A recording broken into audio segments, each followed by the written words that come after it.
আমাদের ভারতে রয়েছে এমন একটা মন্দির যেখানে পূজা করা হয় কোনো ভগবানকে নয়, ভারতীয় এক সৈনিককে, যার নাম হলো হরভজন সিং, যার কাহিনী শুনলে কিন্তু গাটা পুরো শিউরে উঠবে। 1968 সালে এক দুর্ঘটনায় ডিউটির সময় বরফ চাপা পড়ে মারা যায় তিনি। তারপর তাকে আর খুঁজে পাওয়া যায়নি। তিনি একজন সৈনিককে স্বপ্নে এসে বলেন যে আমি এই জায়গায় বরফ চাপা পড়ে মারা গেছি। তো তার পরদিন সেখানে গিয়ে দেখে সত্যিই তাই, বরফ চাপা পড়ে মারা গেছেন। তারপর কেউ যদি ডিউটির সময় ঘুমিয়ে পড়তো তো তাকে ঠেলা মেরে কিংবা চট দিয়ে জানিয়ে দিত যে তুমি ঘুমিয়ে পড়েছো, এটা তোমার ডিউটি চলছে। তারপর থেকে ওখানকার সৈনিকরা বিশ্বাস করতে শুরু করলো যে তার আত্মা নাকি সেখানে এখনও আছে। এখনও পর্যন্ত তার ড্রেস প্রত্যেক দিন ধোয়া হয়, তার জুতো রোজ পালিশ করা হয়, তাকে রোজ দুবেলা ধরে খেতে দেওয়া হয়, সব কিছু করা হয়। এমনকি তার অ্যাকাউন্টে এখনও পর্যন্ত তার স্যালারি যায়।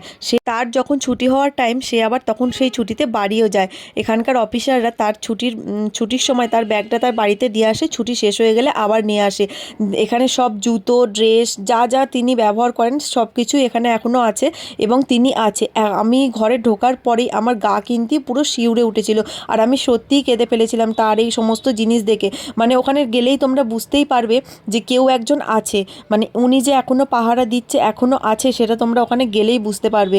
তো আমার এই ভিডিওর মাধ্যমে আমি তোমাদেরকে সেই সমস্ত কিছু তুলে ধরলাম। ইন্ডিয়ান আর্মিরা এখনও বিশ্বাস করে যে তিনি এখনও আছেন, তাই ওনাকে এখনও সেই হিসাবেই সম্মান দেওয়া হয়। এটা শুধু একটা মন্দির নয়, এটা ভারতীয় সেনাদের বিশ্বাস, সম্মান আর আবেগ। সবাই একবার কমেন্ট করে দিও, জয় হিন্দ।